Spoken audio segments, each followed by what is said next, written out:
Fuel cell performance. The performance of a fuel cell device can be summarized with a graph of its current voltage characteristics. This graph, called the current voltage or the IV curve, shows the voltage output of the fuel cell for a given current input. For example, typical IV curve for a PEMC is shown here. Note that the current has been normalized by the area of the fuel cell, giving a current density in amperes in square centimeter, because a larger fuel cell can produce more electricity than a smaller fuel cell. IV curves are normalized by fuel cell area to make it more comparable.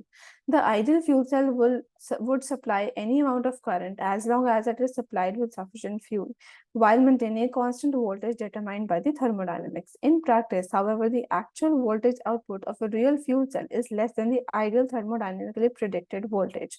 Furthermore, the more current that is drawn from a real fuel cell, the lower the voltage output of the cell, limiting the total power that can be delivered. The power P delivered by a fuel cell is given by the product of current and voltage. The fuel cell power density curve, which gives the power density delivered by the fuel cell as a function of current density, can be constructed from the information in a fuel cell IV curve. The power density curve is produced by multiplying the voltage at each point on the IV curve and by corresponding current density. An example of the combined fuel cell, IV, and power density curves is provided here.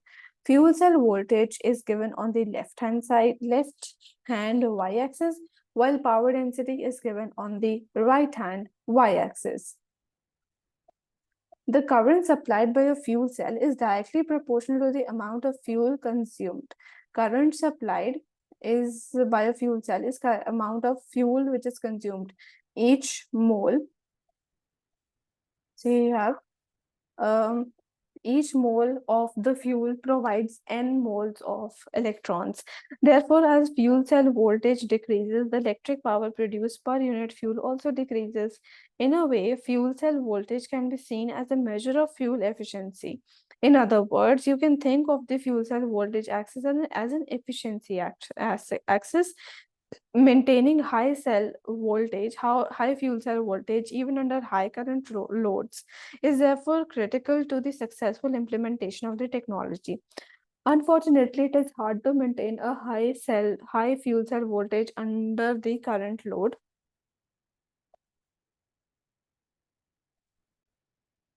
So the basic aim of the fuel cell is that we have to maintain high voltage even under high current loads. It is therefore critical to the successful implementation of the technology. Unfortunately, it is hard to maintain a high fuel cell voltage under the current load. The voltage output of a real fuel cell is less than the thermodynamically predicted voltage output due to irreversible losses. The more current that is drawn from the cell, the greater these losses. There are three major types of fuel cell losses which give a fuel cell a IV curve its characteristic shape. Each of these losses it's associated with one basic fuel cell step discussed below, like the activation loss, they are due to electrochemical reaction. The ohmic loss, they are due to the ionic and electronic conduction. Concentration loss, they are due to mass transport, which is in the reactant transport and the product removal. The real voltage output for a fuel cell thus can be calculated or written by starting with the thermodynamically predicted voltage output of the fuel cell, then subtracting the voltage drop.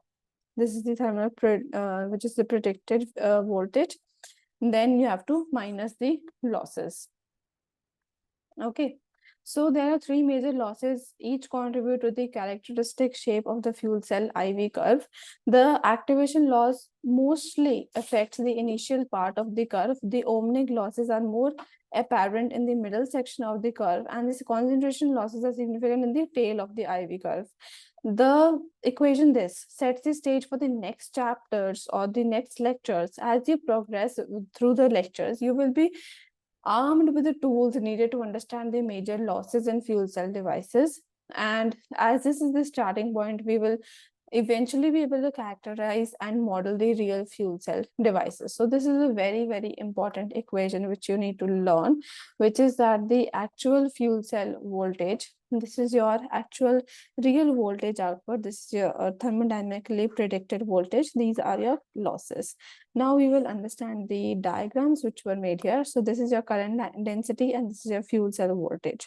This is your activation region where the activation losses take place. This is your ohmic region where ohmic losses take place, and this is your mass transport region.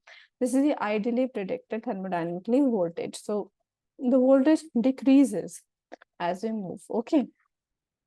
And this is your IV curve, fuel cell voltage, current density, and fuel cell power. So this is your IV curve, this is your power density curve. So these are your diagrams which you need to learn. So this is a basic introduction to the fuel cell basic operation.